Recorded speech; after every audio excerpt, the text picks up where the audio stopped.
Fresh Tomatoes, the movie podcast. Hey, I can look at myself naked. Are you stoned or something? They tried stoning me, my dear. It did not work. He likes to create his own sauce. Well, did you sleep with a man who also slept with Mom and Grandma Catherine? What? You slept with Dad? All right. Which one of you sardines called this meat? Whatever, Major Loser. Let the party begin! Hello, and welcome to Fresh Tomatoes, the movie podcast, the podcast that just rains optimism down from the sky onto the lawless wasteland below. That's Chad Ekowitz. And that's Simone the Rue. I mean, it's both applicable to today's movies and to just general life and how crazy this year has been. Oh my goodness. I don't think there's ever been a year that has made me want to delete my Facebook more. I think it's just, like, in what respect? In terms of, like, you're getting these memories keep popping up about how life was amazing, or... Oh, about how I used to enjoy my time? Yeah, how the outside world was a place of fun instead of death. Well, also just, like, you know, it really reveals how dumb some of the people you know are. Mm-hmm. And I'm a firm believer of, like... what is the saying? Like, better to remain silent and be thought a fool than to open your mouth and remove all doubt. Yeah. And God, a lot of people have never been told that before. And I've just done losing faith in my friends since I've had to lose faith in so many other things. So are you just doing sort of like a mass cull as, like, something pops up where they're just like, oh, coronavirus is not real. All right, cool. Well, unfortunately, I have to delete you now as a friend. Or are you kind of like, abiding by it? You know what, I occasionally, because I have friends who are like, you know, I think it's healthy to be skeptical. I think, like, you can totally take coronavirus seriously and be skeptical of how the government is handling it and whether they're maybe overreaching some of their powers. I think those two things can coexist. And I have friends who maybe err a little on the conspiracy side of things, and I'm always happy to at least, like, post some resources for them because I know they'll read them. Yeah. And then they're just, you know, fucking lost causes where I'm like, I'm not even gonna I'm just gonna walk away. That's enough Facebook for me. You see, every time I want to delete Facebook so badly, but because of this podcast and everything, like, you just can't. Yeah, that's the thing. Like, it's so inexplicably tied to everything we do in our lives that you just can't delete it. Like, I've deleted the app off my phone, which has been a great help. Freeing. Yeah, but it's still not like, oh, well, I can just go onto a web browser and just look at Facebook, and it's just really, really frustrating. Yeah. But it's also kind of good because now I know which friends, or should I rather say ex-friends of mine, are, like, sexist and racist because they just go straight away. Oh. Okay. Do you want to tell people what this podcast is about? It's about cleansing your Facebook. This is the Murray Curry of Facebook cleansing. It's only going to be a podcast that's one episode long. But in truth, this is a podcast where we take 2 bad movies every week and we say nice things about them because, you know what, someone put in a lot of effort into that movie and there's at least always one thing that was pretty decent about them. And this week is a weird one because this week centers around a man who one doesn't think of as a bad actor. And so what is this week, Simone? This week is Christian Bale week. Because even though he's a great actor who's been on, you know, lots of award-winning films, sometimes he did a bit of a swing and a miss, which is okay. We're just going to talk about how they weren't, like, the biggest misses in the world. No, not at all. I think, you know, as far as it's a bad Christian Bale film, it's still a relatively good film, you could say. So, I mean, these 2 films are just really fun. We're doing... Reign of Fire, which I think got something like 24% or something like that. And then we're doing Equilibrium, which got, I have no idea how much percent, but I would imagine it's... like 20%, but then like an 80% audience score. Unbelievable. Do you think that's just all the dads of the world? You know, I think it's for a very specific audience, and that audience is high school kids who have never heard this premise in a writing prompt in their lives. Sorry. You're not wrong. You're not wrong. I think it We're is. getting ahead of ourselves. I'm excited to hear your thoughts on this. Did you just like kind of sort of copy a template for your synopsis, since it's the basis of all sort of teenage boy fan fiction? Yeah. Yeah, I just took the fan fiction that I wrote as a child and bang, there was my synopsis. Just had to swap a couple genders around. I can imagine your fan fiction from your childhood is very female centered, as it should be. I don't think it was as empowering as now I would have liked it to be, because when you're young, society teaches you very specific ways to feel about men Yeah, who that's have true. very specific personalities. But it was certainly a good attempt at being a writer. Good. Look, you pulled the optimism out of it, and I'm proud of you for that. Thanks. And I think, and you can obviously say no to this, but I think one time, if you're feeling particularly brave, you should read all of our fans some fan fiction. Oh my god. If I could find it anywhere, I don't think I think like the place I used to post it to, I'm not gonna say where. I think that's gone. I've like changed computers several times since I was 12.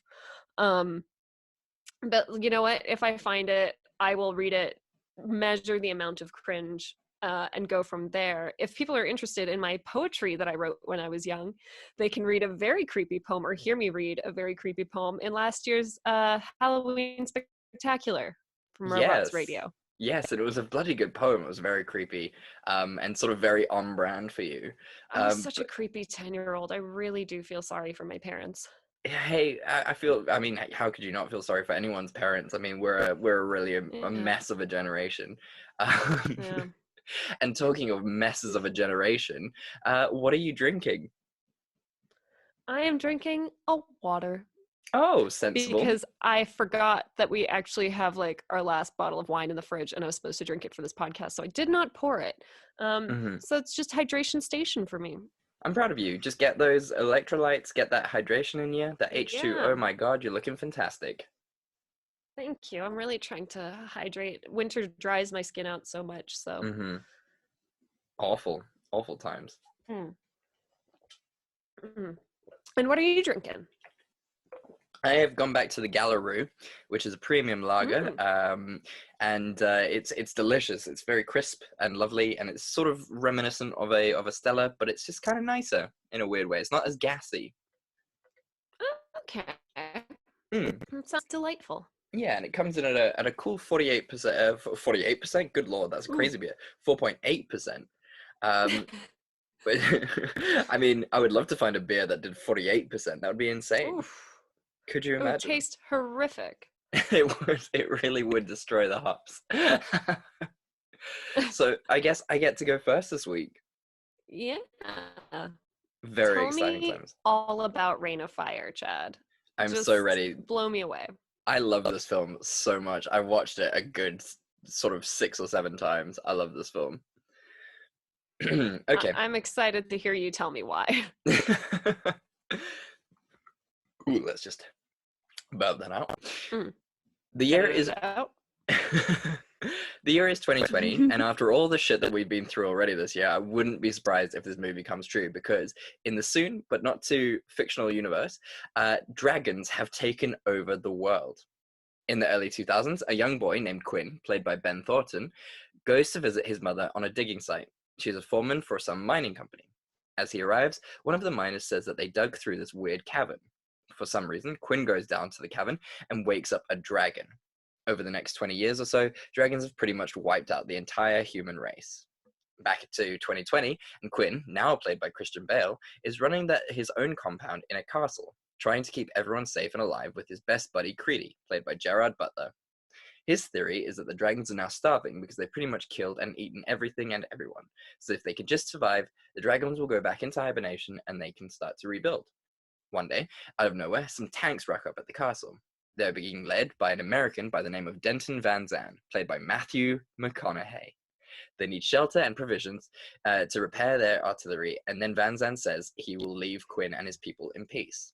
As events unfurl, we learn that Van Zandt has a helicopter and has been hunting down dragons. He's worked out a way of killing them, and he's labeled himself a dragon hunter. Quinn and the others don't believe him until one day where he actually takes down a dragon using Quinn as bait. Van Zandt tells Quinn that he has a theory that would end all of this cowardly hiding out. It seems like the dragon's mating process is similar to that of fish, with there being only one male and many females. If they kill the male, then they kill the species. Quinn is petrified of this because he has in fact met the male before, and that was the dragon from the cavern, and it's also the dragon that killed his mother. Quinn is reluctant at first, thinking it's a complete suicide mission, but after the male dragon attacks their castle in retaliation for Van Zandt trying to kill him, he decides to join him. They fight the dragon. Van Zandt unfortunately dies, but Quinn delivers the killing blow, and the humans are now free. The end. What's your cliffhanger here, Chad? So it has to be this one, and it's Van Zandt talking about taking down the first ever dragon that he's taken down, and I love it because I know this is a Christian Bale week, but I love Matthew McConaughey in this because this is crazy serious Matthew McConaughey, which is so different to every other McConaughey that we've seen, and I love it. Yeah, I mean, I was thinking about this because this movie came out when 2002 as well. Yeah, I think so. Yeah. So this was like, full rom-com Matthew McConaughey. This was Failure to Launch. This was How to Lose a Guy in 10 Days. And for him to just like randomly be like this really serious bald dude in this movie about dragons out of nowhere must have been super jarring. Like, we know now that he's a great actor, but at the time, I don't think anyone knew. No, absolutely. He was just too pretty back then. And so like him doing a serious role like this, and I mean, look, it's a silly role. He's a silly man. But even so, like, he acts serious in this film, which is so uncharacteristic for early 2000s Matthew McConaughey. But even bald, dude can still get it. He can get it. I was joking the whole time and annoying Rudy by pronouncing his name the proper Dutch way, Van Zandt, which sounds a little less cool. Yeah. Could you imagine him rocking up and just being like, hello, my name is Denton Van Zandt. That's just takes away any sexiness that he would have had. He's South African. He's not even Dutch. He's just some like random South African recce. That would actually be perfect. That would actually kind of make this movie even better and kind of be more explicable. I mean, it's bad enough that he's American. I mean, that makes kind of sense. But if he was Afrikaans, like, that's amazing. Killed a dragon the other day. It almost took me off, but I got him. Something Bry, something place. So, I mean, apart from the fact that Matthew McConaughey is in this film, what did you think of it, like, overall? So this was like, I'm pretty sure this is the first time I've ever seen this movie. Okay. And I just, like, it really took me a while to digest it because it's a lot. And I think in my mind, because there were dragons, I kind of had assumed it was like more of a medieval vibe. Oh, okay. So it took me like just a moment to catch up. And, I think that this was like a really cool premise. And I think that the fight scenes with the dragons and the helicopters and the dudes like jumping out of the helicopter and like people chasing and the tanks and things like that are really, really cool. Yeah. And I think most of the effort went there and not very much effort went into like the script. Because there are like whole chunks of dialogue that just like make no sense in the context, don't need to be there. Don't add anything to the story. And then when there are like genuine moments for like character growth and development, like nothing happens. Yeah, absolutely. Like it's bonkers that like they try to like insert a love interest into this, and Oh, I'm so glad they didn't kiss. I was like, Rudy, if they kiss, I'm fucking walking out. I mean, their whole dialogue, anytime that Christian Bale and that lady spoke, it was just like, what is the point of this? I don't understand. It would have made more sense if like, because like Creedy had vibes with that lady, like, and that would have made more sense. And I mean, a young Gerard Butler can get it. Right? I think that's the issue with this movie is Oh this my like god. you've got three really handsome leading men and you can't Yeah. root for any one of them because they're all so handsome. I'm also like, I don't know if the vibe that they had in the script really matches Christian Bale for the main Mhm. character. Like, okay, I think we can discuss this now. Christian Bale is a fantastic actor, but he Yes. plays a very specific role, and that role is someone unlikable who you have to Yes. root for anyway.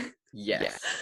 Like, and that's fine. I mean, he made me cry in Ford versus Ferrari. Obviously, I Mhm. loved Batman, American Psycho, who's very creepy, but he fundamentally plays pretty unlikable characters. Yeah, Apparently, he's an unlikable dude, so it makes I don't sense. know. But then like for the script, this guy was written to be like quite snarky. Like Mm. at the beginning when he's like a kid, also played by a very serious child actor. Kid, he says like all these like snappy lines to the guys working in the mine. Yeah, it felt like a mine in the Where he's middle like, of "Oh, London. mom, I only smoke when I'm drinking," and Yeah. stuff like that. Like, he's like this really snappy kid, but the lines like don't carry through with that kid, and they don't carry through with Christian Bale. They try to make him snappy a couple times, and he just doesn't deliver. So you spend the Yeah. whole time being like, "Am I supposed to be rooting for this guy?" Because honestly, Matthew McConaughey is like a little more charismatic, and I kind of get his vibe. I even get Gerard Butler's vibe. Is he supposed to be like the redeeming factor for this really boring protagonist? Like, I don't Yeah. know. So you just like don't really have any strong feelings tied to like the actual fates of the main characters. No, you have a really good point because like they try to develop Christian Bale's character so much and like it is very confusing like you say because in the beginning like the first scene that we see grown up Quinn is him taking away the keys from someone else who was like trying to escape the compound Yeah. to like go and steal food essentially. And like so you're Yeah. like apparently just from that scene, if it was written well, you're supposed to just Yeah. understand straight away like okay this dude is harsh but he's harsh for a necessary reason, Yeah. and then immediately after that you just see like scene upon hit scene of him being really kind and thoughtful and Yeah. but like it just like you say it just And doesn't gel. doubting himself. Yeah, and so it just doesn't gel, so like Yeah. where was he supposed to be? And then Jared Butler is just this fantastically quirky guy and obviously his purpose was just to be quirky and then to die. Yeah, he was doomed from the start. Yeah, but like and he was supposed to be I guess the moral compass, but then that's kind of lost and yeah, it's Yeah, because Christian Bale's yeah. moral compass is fine. Yeah, and Like, then yeah, it's just really inconsistent and it's got lots of frayed edges. yeah, I wish that they'd taken just a little bit of their CGI or explosives budget and just Mhm. like had someone give the script another read over. Because I think this could have been like a really fantastic, moving, interesting movie, like with sequels even. Oh. But like, by the end, you're just like, oh, thank God it's over. Like, I do not care that these two people lived. I don't care that they're happy. Like, he could Mhm. have died and I would have felt exactly the same way. Yeah, exactly. There's no stakes. And I Yeah. mean, I'll bring this up later, but it's just like throughout the film, like there was just no stakes. Like the dragons Yeah. clearly were like important to the fact that there was like so few humans left, but then they were Yeah. just like really easy to kill, and like eh. It just like it fell apart in itself because it's Yeah. supposed to be like this big thing and like a huge sacrifice, but even Matthew McConaughey, who I would say had the most development and character from like in the initial stages where we don't know much about Yeah. him to the bits in the end when we know lots about him, it's just like okay, so you died, but you're also like this crazy dragon killer, and your act was more of a self-sacrifice than actually sort of like a fuck up, and you didn't really need to Yeah. sacrifice yourself. Um, Yeah. yeah, it fell apart, but you know what? I guess its redeemable feature is the fact that it has really cool dragons. Yeah, the dragons were pretty well animated. They clearly again spent a lot of money on those fight scenes and they do look fantastic. They're very scary. I think it really captures like the all-encompassing horror of having a fire-breathing thing after you. Yeah. And that's about all it does. Yeah, I think it's just like it's a case of like it's pretty to look at. Yeah. Apart from that, it doesn't add much. Like that scene where the male dragon's like over the castle and just breathing fire on Yeah. it is really Fantastic. cool. Yeah. Wonderful. So like in closing on that, I just want to say that I would love Van Zandt as like a personal life coach. There's Just being a little mean to you. yeah, well, little mean, he's just like a bully, and it would just be great because like he's like with that anger a bit, and he's just like use it, and I was just like, all right, cool, Ooh. all right, you're that was kind of bomb. yeah, you're kind of sexy and mischievous and mysterious, and I Yeah. kind of love that. I love your angry vibe. Your hostile Yeah. energy is very much doing it for me. Mm-hmm. And my question No, is, definitely. I think yeah. Van Zandt is the star of this movie. yeah, without question, and he gets like so little screen time if you actually think about it. Yeah. Do you think he got that tattoo before the apocalypse, during, or sort of after? Which tattoo? The massive sort of dragon that's going all over his body, or do you think that was more of a tribal tattoo? Oh. You know what? I like to think he got it beforehand, like before the apocalypse, and he was like, this is gonna come into vogue. Don't even worry about it, guys. And then as soon as the dragons got revealed, everyone was like, too soon? I don't understand. Huh. It's almost like he wanted this to happen. That's when Matthew McConaughey like shaved his head and he was like, yeah, fuck yeah, it's time to go. So what's your scene that could have saved this? Oh boy. I guess I would have liked like more of it's not a scene, but I would have liked more of a character arc for Christian Bale's character. Like Mhm. maybe he does start off as harsh and then or he starts off maybe as a slightly softer leader. Maybe he does let Eddie go out, like he lets himself be convinced that Eddie should go out and collect those crops. Mhm. And then really regrets it. And maybe he learns like more about like leadership or trusting yourself or something like that. Just any kind of character arc. Yeah, And some also, consistency. At the beginning when he first encounters the male dragon as a child, something gets like spat into his eyes. Mhm. And that's never really brought up again, but it would be really cool if that somehow gave him like some sort of ability to like see Yeah. something that other people couldn't, or like there are already dragons, you don't have to like suck the magic out of everything else. Yeah, no, you're 100% right, because it is sort of like his eyes are fine almost immediately, and it's just like, oh, okay, cool, that's fine, I guess. Yeah, it was very strange. Yeah. From my side, like the scene that could have saved it for me is definitely like I wish the dragons had been less easy to kill. I wish like they had Yeah. just made it a hell of a lot harder to kill those dragons, because like it was Yeah. like the killing of the one female dragon back at the castle was almost as easy as killing the male dragon, which was allegedly like 400 times the size of normal dragons. Yeah. So it just, yeah, there was just like I said earlier, like there's just no stakes to anything that was done towards the dragons or with the dragons. Exactly. No, I think, I like, agree. yeah. Like it would have made the fight scenes a lot more tense and effective. Yeah, exactly. I think like the biggest tension that we got and the biggest like stakes was when Van Zandt decided to leave, and like they have that massive fight, but Van Zandt's recruiting people and people start to leave. That scene, all of that was great. really cool. Yeah. So like if the dragons had sort of like double that gravitas, it would have made more sense. Yeah. So would you watch it again? Definitely. Probably not. Really? Like, it's fine. I didn't like, I like a good story. And this wasn't necessarily a good story. It was a cool movie, but definitely not a good story. So to me, like, it doesn't have that rewatchability. Like, how also I feel like most of the Avengers movies or a lot of the Marvel movies don't have rewatchability because the story actually isn't that like original, mind-blowing or whatever. Yeah. It's the exact same thing.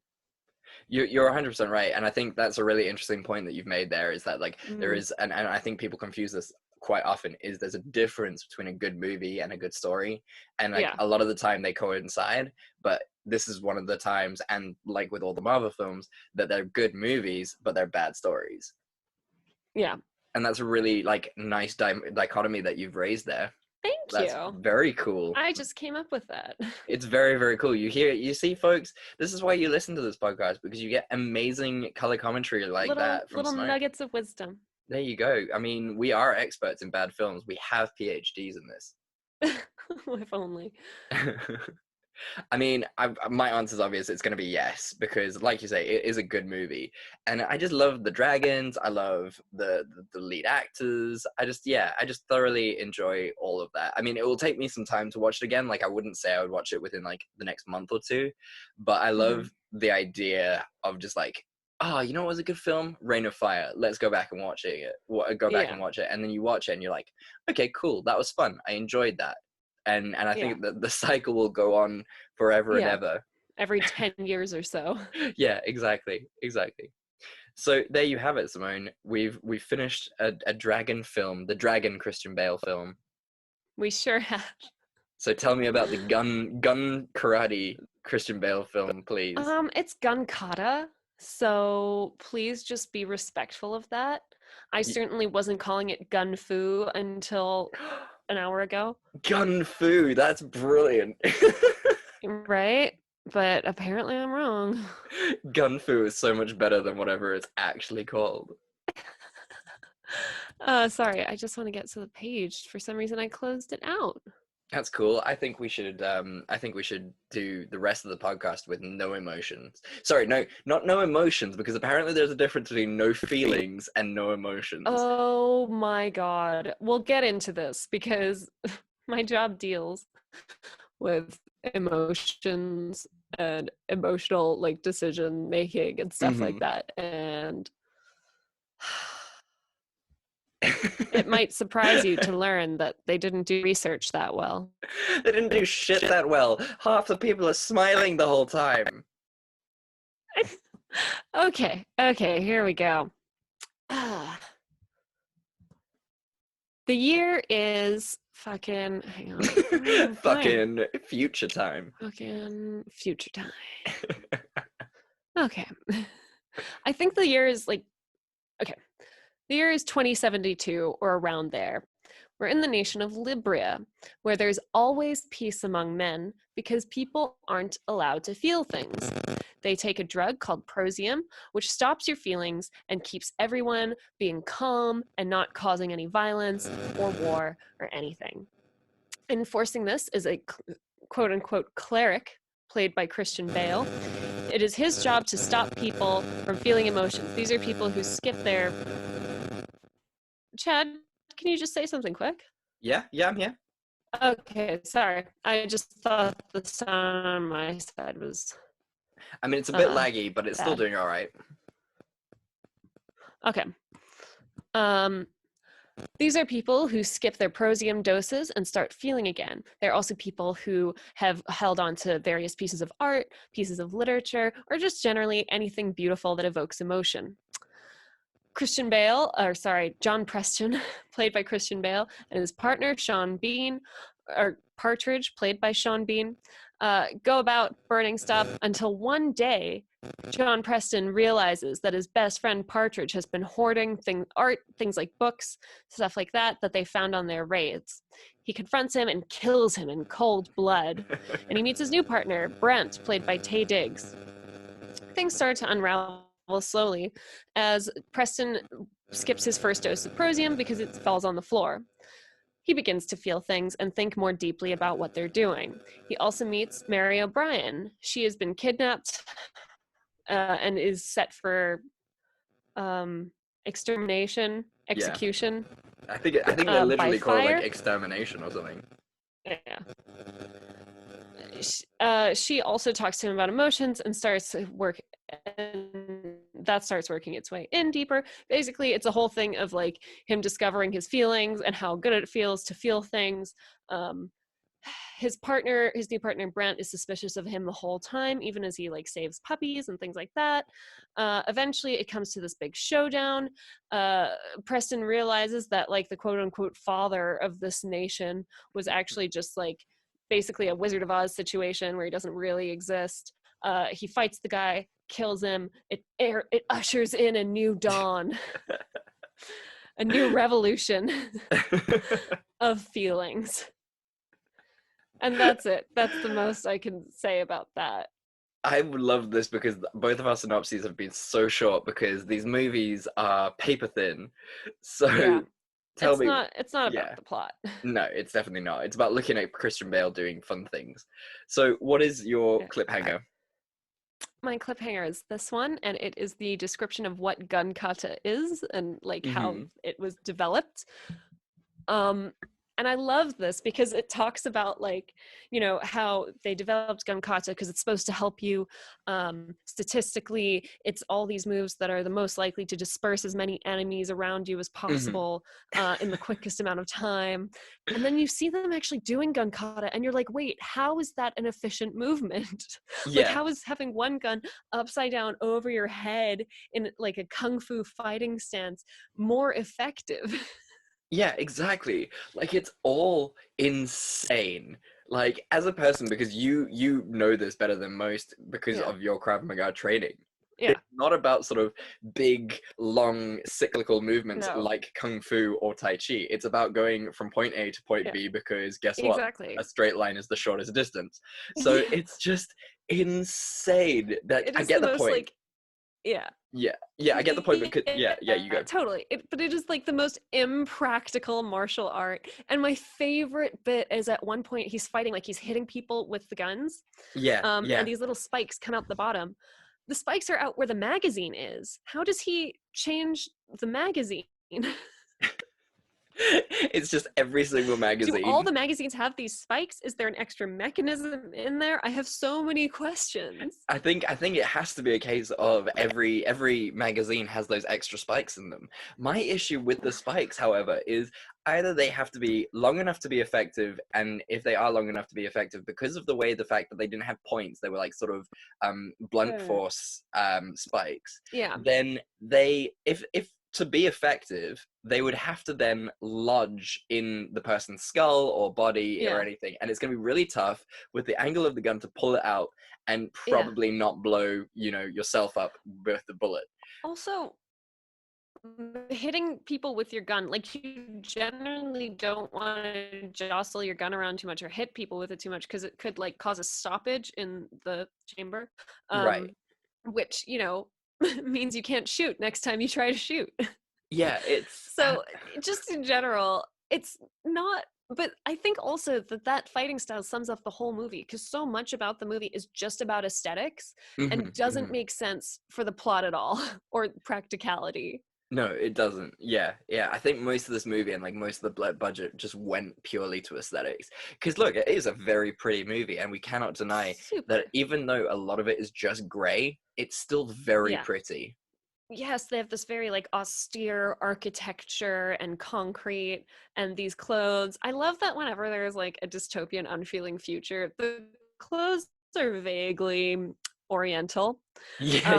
And I'm not going to go into any racist undertones there, but I think it's just interesting. Yeah, especially because, you know, Americans sort of anti-communistic sort of mentality. It's sort of very on the nose in that respect. Yeah. And like the fact that like his car was so beautifully white was just incredible as well. And like, yeah, there were like my favorite thing was like when he goes to bed and like, you know, it's because it's all like very Spartan, so there's like no pillow on the bed or blanket or anything, and it's like, okay, so people don't have neck problems. Well, okay, in this universe. To be fair, you don't actually need to sleep with a pillow. Like I never sleep with a pillow. I need a pillow. But like the blanket thing confused me. So obviously what they're assuming is that because you don't feel cold, which is probably a really terrible thing, seeing as you feel cold to avoid feeling cold and dying from exposure. So it just, what? So we just don't care about comfort at all. Yeah, because you don't feel things anymore. So feeling pain or cold or heat, it just doesn't matter. You don't need to worry about it anymore. I also like, and the reason this is like such a juvenile like writing prompt, like, oh, feelings aren't allowed, is because it doesn't make fucking sense. No. It's so dumb, you guys. Like if their yeah. aim is to like stop war or like stop violence, then surely you could just take out aggression. That was my thinking Like as you can well, do right? that. Like that was exactly my thinking You as well. It can, was sort of like, yeah, their whole thing was just like blanket, no emotions whatsoever, yeah, because you know the sacrifice is worth it. If they can develop yeah, a drug that can do that, they can surely develop a drug that can just get rid of like anger and yeah, aggression. yeah. And also, so I'm gonna get into some science here. Yeah. People with no feelings aren't necessarily harder to control. Um, Basically, like there was a study ages and ages ago. There's this patient, he had a stroke or an injury or something in the part of your brain that feels emotions. All right. Yeah. So he didn't really have a lot of strong feelings, and he could not make a decision because a lot of our decisions on some level are emotional. And you might think that some of your decisions are rational, but like, so for example, if like you're like, oh, I wish I didn't have emotions so that I could like eat healthier because I wouldn't care about like eating junk food or whatever. Hmm. But that's not, you have emotional ties to being healthy or wanting to prolong your life or wanting to lose Yeah. weight, then you don't care what you eat. um and then in the same way, like controlling people who have no feelings means they don't have any strong loyalty towards you. It means they don't Hmm. care either way what happens. If you kill them, they don't care. Yeah. If they It's more obey of a you and social it's great. utility thing. Yeah, exactly. Like it, that's why dictatorships thrive on very strong emotions. And then like, and then they know that because at the beginning they have like this dude making a speech to this very medicated crowd, and he's Hmm. still trying to make the speech like really emotive and Exactly. inspiring. And it's like, why are you trying to be emotive and inspiring to a crowd that like isn't feeling anything? That's the bonkers thing No about this one whole thought about thing. this fucking script. No, they really didn't. And it's the fact that Tay Diggs smiles like all the time. Oh If my you're god. supposed to be emotionless and have no Yeah. feelings, you don't have any incentive to smile. And like he's clearly Yeah, and he's all experiencing like, emotion. he meets Christian Bale and he's like, oh, I hope that one day I can be like you, blah blah blah. And it's like, but those are all feelings. Like no Yeah. one why would you say that? Yeah, exactly. Like that's aspirations. And so like the whole thing it just like falls Yeah. down and collapses in and itself as a premise. Yeah, like it's it just it's like I get the point and it's like a really interesting idea, but as a film it will Yeah. never work. It's the same way as there's No. always plot holes in time travel because it's just so improbable. Yeah. But Yeah. there are ways they could have made it better. Yes, and we should probably get into that. So tell me, what is your scene that could have saved that? Oh my god. So one of the things that I did like about this movie, Hmm. besides the aesthetics and, the fight scenes were very cool, if very impractical, is that I was reading this in the trivia. I didn't notice it, but basically the fight scenes get more and more violent as the movie progresses, showing that like Oh, Christian Bale's character is noticing the cost to human life and dignity of what they do as it carries on. right. Which I thought was really cool. I thought that was like a Yeah, really effective tool, and I wish that they'd used that more. I mean, on top of like a better script, it would have been yeah. cool if his dialogue had changed slightly to be Hmm. more emotive. But then it would have meant that they wrote good dialogue to begin with. Yeah, Um, and it would have been cool to maybe like show more color as the movie goes on, or show him seeing more color as the movie goes on, different like yeah. shades within the gray, like hues of green and blue, just stuff like that. Like again, Christian Bale doesn't always play very likable characters, and No, you're like supposed to realize he's feeling emotion because he's like nice to a puppy, which I think is basic human instinct. I don't think emotions play any role in that. no. um and you're like, oh, he's a nice guy that I'm rooting for now. But like, he's still pretty thoroughly unlikable throughout the movie. It's so like yeah. Even towards the end, I was just like, oh, I don't care. I really don't care Yeah. about you And as I a know a character character. doesn't have to be likable for you to root for them necessarily, Yeah, but like, it would have been nice. yeah, exactly. And yeah, it's just yeah, it's they didn't write him well, and like it would have been cool to see him like that he has Mm, that whole big breakdown over the music, like hearing music for the first time and like feeling the yeah. music, and he has that breakdown. And it would have been really cool to actually experience more of that. and like have him have like a lot of sensory, like a lot of sensory Especially overloads. with his kids. Yeah, Yeah, like that would have definitely. been really cool. And I was saying to Rudy, the thing that I'm most interested in actually isn't this story. It's the idea of a world like post this story where bunches of people are feeling emotions all at once again. And you just have, and like, they don't know how to control them because they've never felt them before. So it's just like people unable to handle these feelings that they're feeling. And you'd probably find like some people just keep medicating. Yeah, because they know it's safe, like and like that's it's an easy interesting. system. Yeah, exactly. Actually, I think Equilibrium 2, when all of this sort of collapses and like trying to rebuild that society, because I mean, it will, you know, you're gonna have that sort of lashing out because people have no idea what they will do once they feel emotion. So like, I think it's I think you're 100% right, and I think a better movie would have been after the fallout. Yeah. Yeah. But you know, that's more than a scene that could have saved it. That's like that's a whole nother movie, different which premise. you and I can write. We'll go on to write Equilibrium 2. Netflix, hit us up. Hit us up, Netflix. We're gonna get Christian T-shirts Bale made can that be just in it say if he has to. who? No, Joaquin Felix. No, Christian Bale. Oh, I thought you said Joaquin Phoenix, and I was gonna make a joke about how he's got to change his name to Joaquin Felix. And yes, I do. I find him very pretentious. I would not want him in my movie. He's a great actor. Joaquin Phoenix. Oh, and you say that in the shadow of Christian Bale, the worst human being to be on a movie set with. Both of them together. Like I Oh, just that sounds. I can only imagine how many interns burst Oh man, into I mean, tears. That's it's disgusting. It's outrageous. I don't know if you've heard of the story where Christian Bale is on the set of like Batman, and so like this Welsh guy comes to him, and because obviously like Christian Bale has like Welsh heritage and stuff, and so he like comes to Christian Bale and it's like, oh hi, nice to meet you, Christian.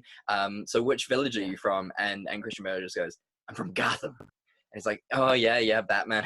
Very funny. But seriously, what Welsh village are you from? He's like, I'm from Gotham. I'm Batman. And it's just like, oh my god, can you fucking not for 1 second? You're so method. It's like, it's disgusting. And I mean, I think I think that's always like my least favorite thing to read about in movies. It's like, oh, he prepared so hard for this role. He was an asshole to everybody. He didn't eat. I don't care. It's dumb. It's so dumb, and I think we've actually said it before on this podcast. The sort of in-depth method of just like completely sort of drowning yourself in the character is actually really unhealthy for you, as Christian Bale has shown time and again with his weight fluctuations from like 0 kilograms to, you know, beefy Batman to overweight guy in fucking American Hustle. It's just not healthy.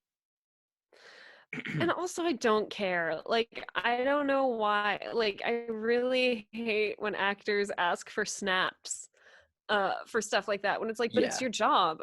Yeah, exactly. It's just like, part and parcel. it's impressive, sure, but like if I hear that you had to be an asshole to every person that tried to be nice to you, like, I'm sorry. Yeah, exactly. And like, you know, it's part of the relationship deal of being a movie star and being paid millions and millions of dollars for a single movie. Like, don't get awarded for it. It's not noteworthy in that respect. Yeah. So would you watch it again? Probably not. Again, like, I've done it now. It's over. Yeah.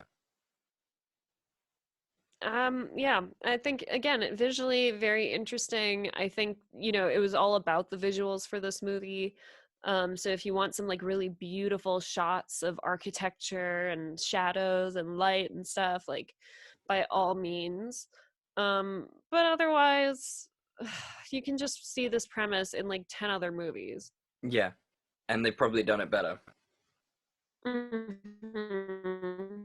Yeah. No, I've got to agree with you. Like, I definitely won't be watching this again. I don't think there's a point to it. I don't think, you know, it's I never even heard of this movie before now. So, you know, I'm glad I've watched it, and I'm glad it's over and done with, and I never have to watch it again. Yeah. Yeah. Well, there you have it, Simone. We've done the Christian Bale week. It's over. We've accomplished one of the best actors of our generation. Oh, Christian. Oh, Christian, and all your Bales. What is your favorite Christian Bale film, by the way? I don't know. I mean, Ford versus Ferrari made me feel like some real feelings. So I'm gonna say that for now. But like, obviously I've enjoyed his other movies too. I found him the most likable in Ford versus Ferrari. And that movie really did make me cry. It's very beautiful. I still haven't seen it. I need to go and watch it. It's really good. I think any other year at the Oscars and stuff, it would have cleaned up, but there was just some really stiff competition this year. Yeah, that's true. That's true. Mine has to be The Prestige. It's just so good. Oh shit, I forgot about The Prestige. People always do, but damn, it's a fire film. Man. It is really good. Yeah. Damn it. So, Simone, I have an idea for next week. Do you have an idea for next week? No, tell me yours. Okay, so I understand that you've had a very tough week. So I'm thinking as a gift to us both, we just go back, have a very, fan favorite, family favorite horror week. Oh, Chad, you know what? That is all that I want. Just to make you feel better, to make us, sort of reset, have a great going forward into April kind of vibes.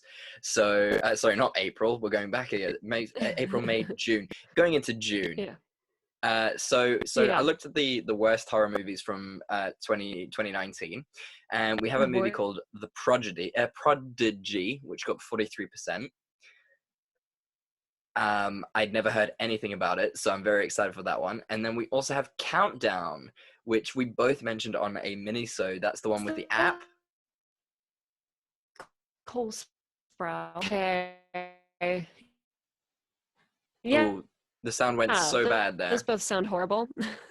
There we go. Oh, I'm back though. Yeah, no, I can hear you now, so that's fine. Okay, I just said those both sound horrible. And I'm really excited. Exciting times. I'm so very ready for it. Yeah, it will just be nice to go back and do a horror movie week. We haven't done that in a very long time, so I'm so ready for it. Relax into it. Yeah, exactly. So guys, thank you so much for listening. We really appreciate all your time, all your love, all your fan favorites, especially during this incredibly difficult time for everyone. If you want to hit us up to have a chat with us, please do. We're always here. We've got nothing else to really do but chat to you. So please do write into us. And where can the people do that, Simone? They can talk to us on Facebook or Instagram at Fresh Tomatoes Podcast, on Twitter at Fresh Tomatoes MP. They can email us at freshtomatoespodcast@gmail.com. They can hang out with us at the Robots Radio Discord, and they can go to our YouTube channel.